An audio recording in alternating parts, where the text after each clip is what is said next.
Good morning, guys. How are we all doing? So Dan from Trading with Dan here. This is our Bitcoin morning update. So if you guys wouldn't mind smashing that like button, and we shall quickly go over to those Bitcoin 4-hour charts. So Bitcoin has had that nice move above 50k, basically up to our next sort of resistance area, this 53,000. So no real surprise to see us getting a bit of sideways price action here. But yeah, obviously fully clearing and holding above 50k is obviously a big deal for Bitcoin. It did kind of struggle with this level. It is also a pretty round number, halfway to 100,000. So yeah, it was pretty obvious we're going to see some sort of decent resistance here, but to see us overcome that and break above is clearly bullish and is clearly good for the market as a whole. So yeah, as I said in yesterday's video, I'm kind of like, if we are resolving this sideways here, I don't think this is going to be enough of the move to the upside. I do think realistically we could find our way in the course of the next week or so, maybe even quicker. I mean, we know how Bitcoin can move, but certainly with the next couple of weeks, I do think we could find ourselves back up towards the 58,000, maybe even the $60,000 level on a wick or on an intraday basis, and then potentially trade out some sideways then. But yeah, things generally looking good. Doesn't seem to be too much stopping Bitcoin at the moment with its relentless grind to the upside. It is pretty good that we are moving up in a bit of a more orderly fashion. Obviously this was a bit of a crazy straight up move, so yeah, the fact we are moving up, sort of grinding out each level by level, and not having any crazy parabolas, is probably more sustainable for price action. So yeah, that is good to see. If we want to go and have a look at the Ethereum Satoshi pairing, Ethereum has basically been trading sideways whilst Bitcoin has been making this move. So obviously the derivative of those two, this pairing, has come down. So it is now at the bottom level of our support zone. So realistically it needs to hold this level, needs to have a bounce, needs to try and trade sideways, at least sideways, if not upwards from here. Or we could be seeing a move quite a bit lower, back down to some of our other levels, or our other level, or maybe even a horizontal we could draw in around here. But yeah, we could be seeing further downwards action if it doesn't start to move. But I do expect Ethereum will start to get a bit of a move on. I do think Bitcoin may just sideways stall out here for a bit longer, and then the focus may turn to Ethereum. If we look at the USD pairing, I mean, you can clearly see the sideways action in it. Is looking very much like a bull flag at the highs. So yeah, read into that what you will, but is potentially a bullish setup there. Bitcoin dominance hovering around these lows, flirting around with its resistance level, similarly the same way Ethereum is is testing its support level. So yeah, do we get a break back above and then a move? Well, I mean, realistically, anywhere in the zone is fair game. We'll just extend this along, but yeah, anywhere in the zone is fair game. If we are basically to move back above these levels, I'd probably mark this high as a level. But I think this will only realistically happen if Bitcoin does start to move more aggressively to the upside. A lot of altcoins are getting a lot of attention at the moment, especially Solana, which is just on a relentless move. Maybe Solana is taking away a bit of that funds that were or could have been allocated to Ethereum. Let's have a look at the dollar index also. Also is trying to decide, does it want to put in this ascending broadening wedge, does it want to put in another higher low,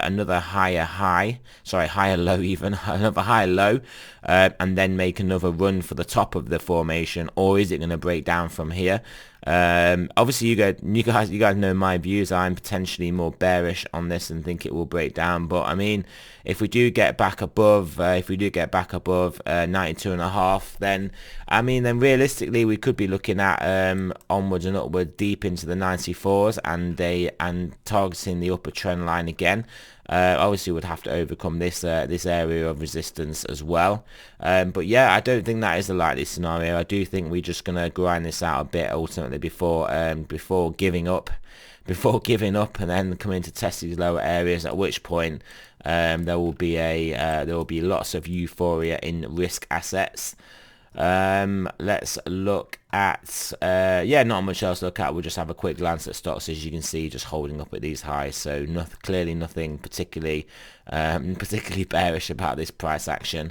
Maybe we'll need a sort of a bump and a run, flush out to the downside before the next pump up, which basically is what kind of happens in the context of this trend.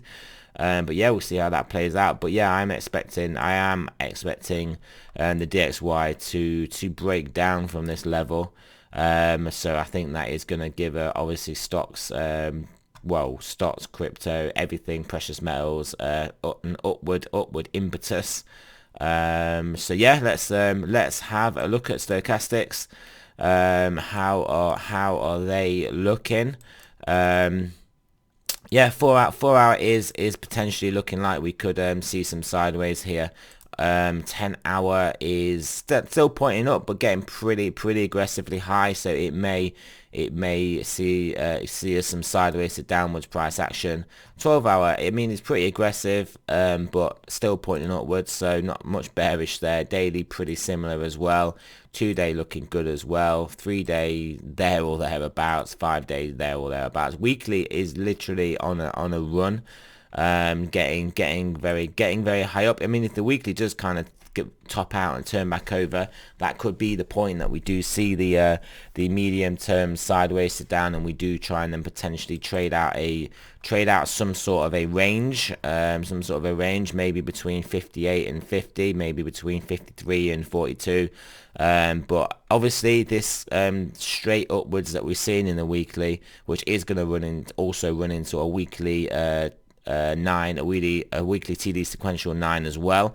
I think at that point we may have to see some sideways to down, and yeah, it'd just be a case of, well, realistically, how high up we can get up beforehand. You're going to often see acceleration on the 9 candle.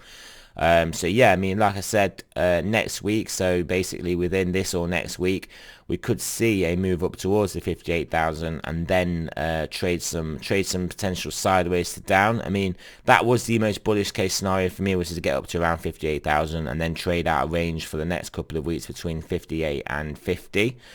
That's the Goldilocks scenario, I think. That would be a very aggressive read on a weekly, very aggressive price action. If we do hold within this range at these highs after this move up for a couple of weeks, it would look good for then a break onwards and upwards to basically ridiculous 100k highs. But yeah, we don't. So yeah, basically what we will pretty much have, if we do hold up here or higher, we will have the weekly stochastics top out and turn back down, along with a weekly 9. So I think certainly we do have at the very, I think nothing's certain, but I think we will have some sideways to downwards price action coming in, starting within the next 2 weeks basically. So on next week's 9 candle. Yeah, I think where and the question then just really becomes what is the price we get that from? Does the 9 accelerate up towards 58? Does it even go even higher potentially? And then once we have that high established, we can then kind of look at what would be a reasonable low level of that range then for us to trade sideways with. But like I said, for me, I think the most bullish case for me at the moment is we get up to around 58,000 and then we trade out between 58 and 50k for a couple of weeks after. But obviously, doesn't necessarily have to happen. We can carry on catapulting continuously upwards, but nothing does move up in a straight line. I mean, you can kind of see the interruptions in the weekly trend on upwards moves. I mean, not so notable here. Maybe this is what we'll kind of get, like I said, kind of sideways within a smaller range, and then the next weekly line, if we get that around 100,000 or something, do we get kind of a more substantial kind of test pullback like we saw here, before then move onwards and upwards. So yeah, we shall see. Very, very interesting times. I think it does definitely help to sort of zoom out and look at weekly charts, daily charts, not realistically looking at anything less than 4-hour charts, to kind of see what we can expect. Because, well, if nothing else, the weekly in both stochastics and TD sequential is screaming out a potential medium term top in the making in the next week or so. So that's what I think we have to be aware of. At which point altcoins may go on an actual big run, because that will be a medium term time frame indication of at least sideways for Bitcoin, which is the scenario that altcoins do favor. So yeah, maybe we could see that. But obviously, if Bitcoin does pull back, and obviously pulling back from around 58k to 50k is a pretty aggressive pullback. That could obviously, altcoins could maybe struggle in that environment. But I personally think the market may see the weekly chart, the move we've had up, a consolidation between 58 and 50 as just very bullish, and altcoins still may outperform Bitcoin. I mean, they may obviously lose in dollar value, but I think overall they may still do pretty well within that scenario. It'll just be if we do, in that scenario, it'll be then if we do lose 50k. So say we go up to about 58, we get down to 50, then we lose 50, then things will potentially start to not look very good, and then risk may be taken off in the more riskier altcoins. So yeah, that is it, guys. Remember, this is not a financial advice. I'm not a financial advisor. Always do your own research, and I shall speak to you guys soon.